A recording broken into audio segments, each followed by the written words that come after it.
Hello and welcome to Frank's vlog. This is the fourth day of my vlog total, January 4th. Maybe this is going to get to be old hat. I don't have any cat on me at the moment. Maybe it won't be too long today. With the mechanics of this, I think I have it acceptable to my taste anyway.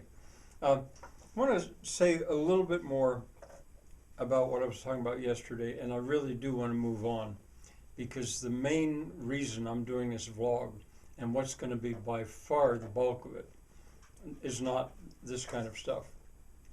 I talked about pigs and how I think they're underestimated, the role that they would have in a compost pile or a manure pile or that whole process. Well, it occurred to me in the Amazon, in the Americas, actually, North and South America, there were no pigs. They were introduced. But I realized that. But there were other animals that occupied that niche. The two I think of right away are tapirs, Tapirs, and capybaras. Capybaras are rodents, but they're as big as a pig. And they would probably have that same tendency to root in manure or a place like that had a collection of, if there was anything edible in there. And certainly rats, they would as well. And I think those kind of animals, they need to be included in the thinking as science and backyard experimenters are trying to figure out how was that Terra Preta made? How was the what do they call charcoal biochar? How was the biochar made? And related to the biochar, it's turned cold. It's really turned cold. But tomorrow, I'm going to take the truck and I'm going to, as I said before, I'm going to see if I can get about, maybe 20 tubs full of wood chips and bring them here while they're relatively dry, put them under the porch so they'll stay relatively dry, and then I'll have them there to experiment with. What I want to do is use a half barrel, like a steel drum, but I have some that are about half or maybe even a third high. They're about that high. The minerals for the goats come in them. And I want to experiment with burning in that like you would a pit, and then covering it with a lid when I want to snuff it.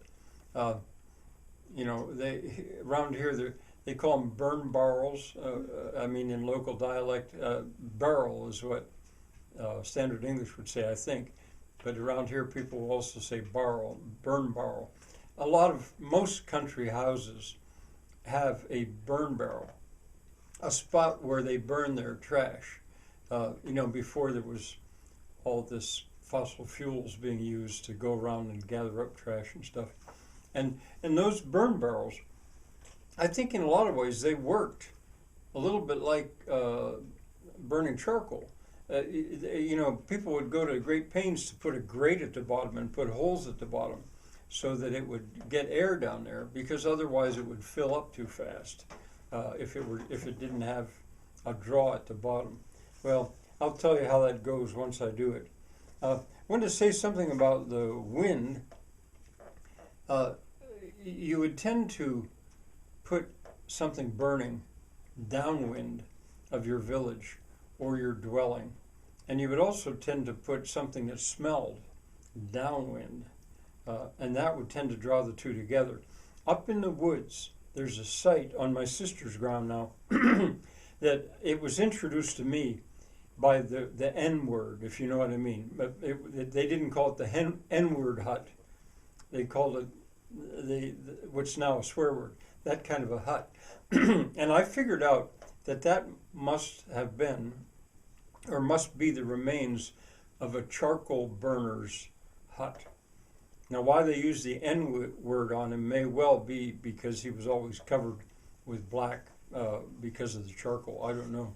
But that hut is right close to the mounds that he used. There were two of them, or the remains of two of them, and I think he probably alternated them, and but they're real close, but upwind, so he could stay awake or wake up instantly and be right there if the fire started to get out of control. So